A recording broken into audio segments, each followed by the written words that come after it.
सुप्रभात। कैसे हैं आप सब? कोरोना के महासंकट में सुरक्षित रहिए, घर में रहिए।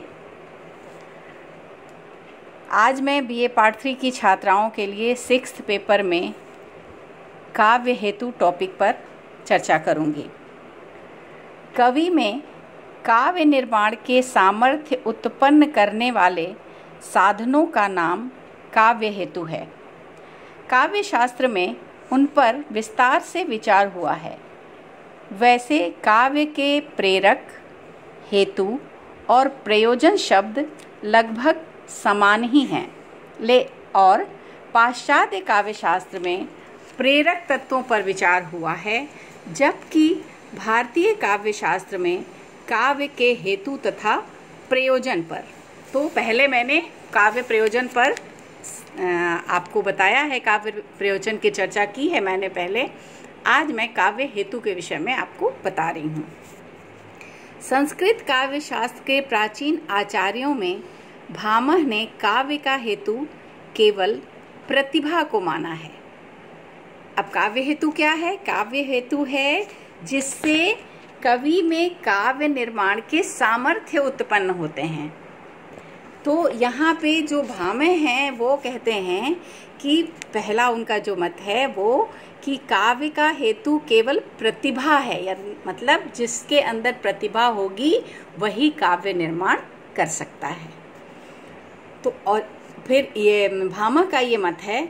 और दंडी ने प्रतिभा के अतिरिक्त शास्त्र ज्ञान तथा अभ्यास को भी काव्य का हेतु माना है। रुद्रट शक्ति, व्युत्पत्ति और अभ्यास को काव्य का हेतु मानते हैं। उनके अनुसार काव्य में सार ग्रहण करने तथा चारुता लाने के कारण शक्ति, व्युत्पत्ति और अभ्यास ये काव्य के कारण हैं। आचार्य वामन लोक विद्या और प्रकीर्ण को काव्यांग मानते हैं। वामन का काव्यांग ही काव्य हेतु है। आचार्य मम्मट ने शक्ति, व्युत्पत्ति और अभ्यास को समन्वित रूप में काव्य का हेतु माना है। अब ये व्युत्पत्ति क्या है? व्युत्पत्ति है शास्त्र का ज्ञान। तो शक्ति होनी चाहिए, यानी प्रतिभा भी होनी चाहिए, व्युत्पत्ति भी होनी चाहिए और अभ्यास भी हो। जब ये तीनों चीज एक साथ होते हैं तभी उसे आचार्य मम्मट ने काव्य हेतु कहा है। मम्मट के अनुसार शक्ति, व्युत्पत्ति और अभ्यास अलग अलग काव्य के हेतु नहीं हैं, बल्कि तीनों मिलकर ही काव्य के हेतु हैं। अर्थात उनका ये कहना है कि जहाँ ये तीनों चीज़ें होंगी तभी काव्य का निर्माण हो सकता है। रुद्रट ने भी तीनों को समन्वित रूप में ही स्वीकार किया है। आचार्य हेमचंद्र के अनुसार प्रतिभा काव्य का हेतु है। जयदेव ने भी इसी बात का समर्थन किया है। हिंदी साहित्य के रीतिकालीन आचार्य इस विषय में मम्मट से विशेष रूप से प्रभावित हैं, किंतु किसी किसी आचार्य ने जयदेव की उपमा मिट्टी पानी के संयोग से बीज बढ़कर लता के रूप में व्यक्त होता है, ये उपमा दिया है आचार्य जयदेव ने।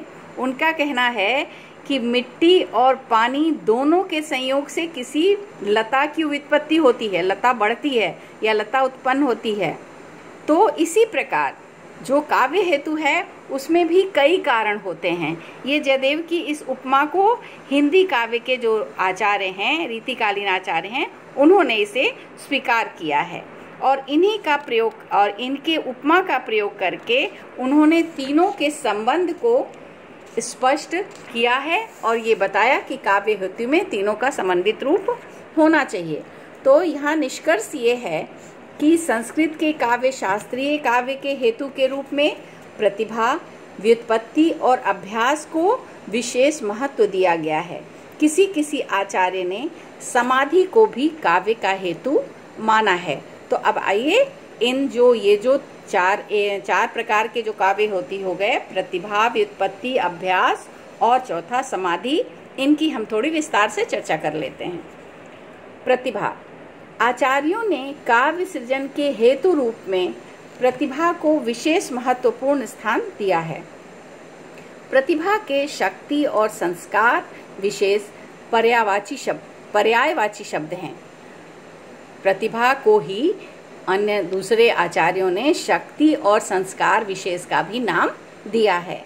तो जिस व्यक्ति में प्रतिभा होती है वही सत्काव्य की सृष्टि में समर्थ होता है और कवि कहलाने का अधिकारी होता है।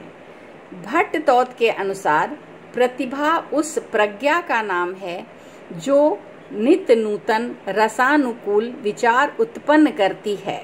अर्थात ये प्रतिभा वो गुण है जो कवि के अंदर नए विचारों को लाती है और रस से परिपूर्ण विचारों को लाती है, सुंदर विचारों को लाती है, तभी कविता का जन्म होता है।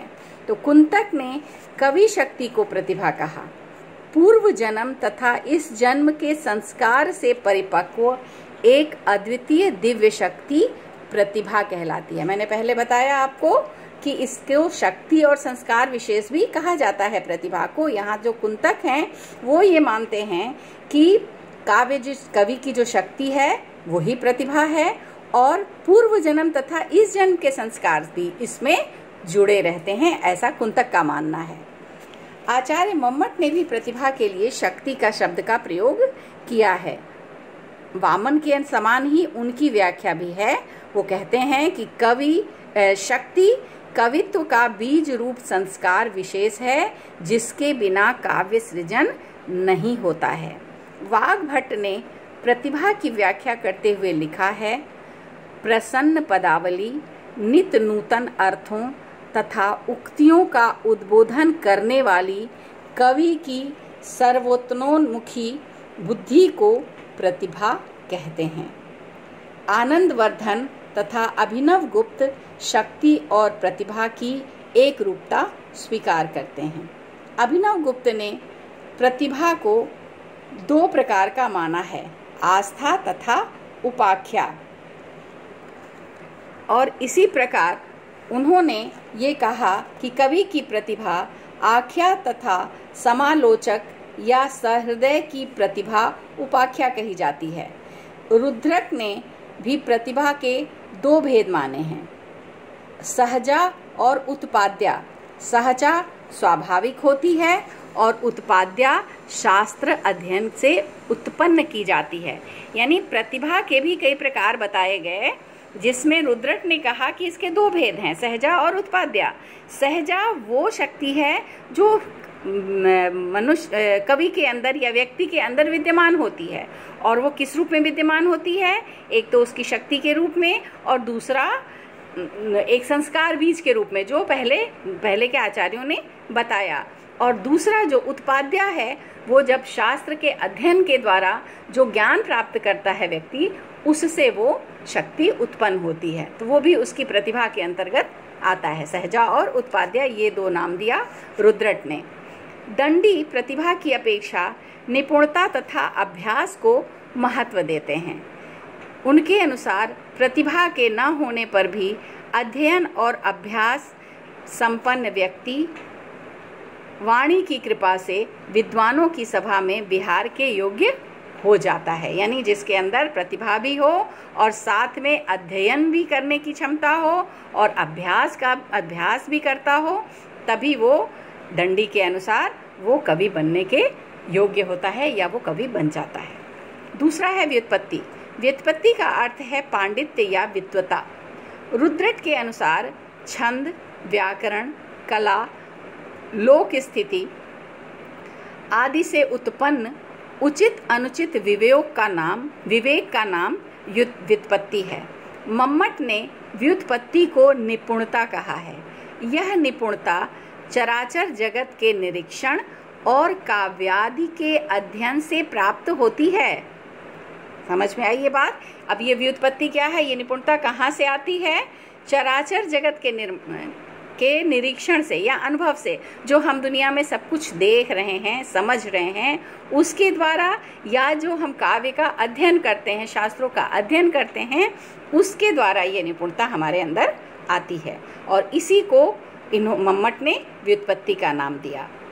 राजशेखर ने व्युत्पत्ति को बहुज्ञता कहा है, बहुज्ञता व्युत्पत्ति कहा है। यह बहुज्ञता कवि या काव्यकर्ता के लिए उन्होंने आवश्यक माना है, क्योंकि इस ज्ञान और अध्ययन से उनके विचार प्रामाणिक बनते हैं और वे पाठक को क्रांतिकारी चेतना देने में समर्थ हो सकते हैं। क्रांतिकारी चेतना वही दे सकता है जिसे उचित अनुचित का विवेक हो। किसी भी साहित्य का उद्देश्य है एक क्रांतिकारी चेतना उत्पन्न करना या एक भाव उत्पन्न करना पढ़ने पाठक के मन में, तो ये जो भाव उत्पन्न करने की शक्ति होती है, इनका मानना है, राजशेखर का मानना है कि वही ये उत्पन्न कर सकता है जिसके अंदर स्वयं उचित और अनुचित का विवेक विद्यमान होता है। तो ये थी व्युत्पत्ति। और तीसरा है अभ्यास। प्रतिभा एवं व्युत्पत्ति से संपन्न कवि अभ्यास द्वारा कवि कर्म में कुशलता प्राप्त करता है। कहते हैं, आपने भी सुना होगा, करत करत अभ्यास के जड़मति होत सुजान, मूर्ख भी ज्ञानवान बन जाता है। तो यहाँ काव्य हेतु के अंतर्गत अभ्यास को भी महत्व दिया गया है और सारे विद्वानों ने इसको स्वीकार किया है कि अभ्यास के बिना अभ्यास भी एक आवश्यक काव्य हेतु है। आवश्यक आदि काव्य का प्रमुख तत्व नहीं है, किंतु आवश्यक अवश्य है। अभ्यास का अर्थ है बार बार प्रयोग अथवा निरंतर प्रयत्न करते रहना।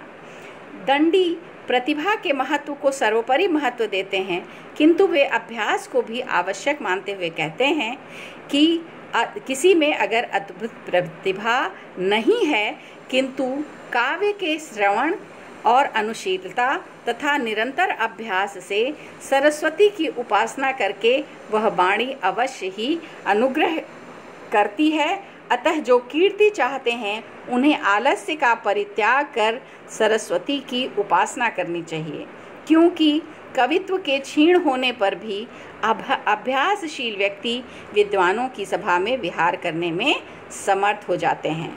और ऐसा ही वामन, भामा, आनंदवर्धन और अभिनव गुप्त आदि ने भी अभ्यास के महत्व को स्वीकार किया है। वास्तव में अभ्यास कवि कर्म के लिए आवश्यक तत्व है। उसके द्वारा काव्य में दीप्ति का आधान होता है। जड़ बुद्धि भी अभ्यास के द्वारा सुजान हो सकते हैं। तो अभ्यास भी एक आवश्यक काव्य हेतु है। इसके बाद चौथा है समाधि। राजशेखर ने समाधि को काव्य का हेतु स्वीकार किया और वे मन की एकाग्रता को समाधि कहते हैं। मन की एकाग्रता आप अच्छे से जानते हैं कि किसी भी कार्य को करने के लिए जब तक मन एकाग्र नहीं होगा वो काम सही ढंग से नहीं होता है। तो काव्य हेतु के अंतर्गत भी इस मन की एकाग्रता को महत्व दिया गया है और राजशेखर ने कहा कि ये मन की जो एकाग्रता है उन्हें उन्होंने समाधि नाम दिया और वो कहते हैं कि कवि कर्म के लिए समाधि सर्वोत्कृष्ट साधन है। समाधि आंतरिक है और अभ्यास बाह्य है, किंतु यह समाधि अभ्यास का ही वास्तव में एक प्रतिरूप है और समाधि के लिए भी पहले अभ्यास की ही आवश्यकता है। तथापि इसे काव्य का हेतु स्वीकार करने में किसी को कोई हिचकिचाहट, किसी विद्वान ने इसका विरोध नहीं किया और इसे स्वीकार कर लिया। तो इस प्रकार उपर्युक्त विवेचन के बाद हम ये देखते हैं कि काव्य शास्त्र के क्षेत्र में काव्य हेतुओं पर पर्याप्त विचार हुआ और वे हेतु प्रतिभा, व्युत्पत्ति, अभ्यास और समाधि हैं। इन हेतुओं में से किसी ने एक को महत्व दिया तो किसी ने दूसरे को और किसी ने तीनों को महत्व दिया, किंतु वास्तव में तीनों का समन्वित महत्व है ही। तीनों ही परस्पर पूरक हैं। अपने आप में कोई एक पर्याप्त नहीं है, एक के अभाव में दूसरा अपूर्ण है और इसीलिए रुद्रट ने तीनों को महत्व दिया और वो कहते हैं कि इन तीनों का समन्वित रूप ही सर्वश्रेष्ठ काव्य की उत्पत्ति का कारण हो सकता है। आचार्य मम्मट ने भी तीनों के समन्वित महत्व को स्वीकार किया है। ये तीनों ही काव्योत्कर्ष के समन्वित हेतु हैं, अलग अलग नहीं।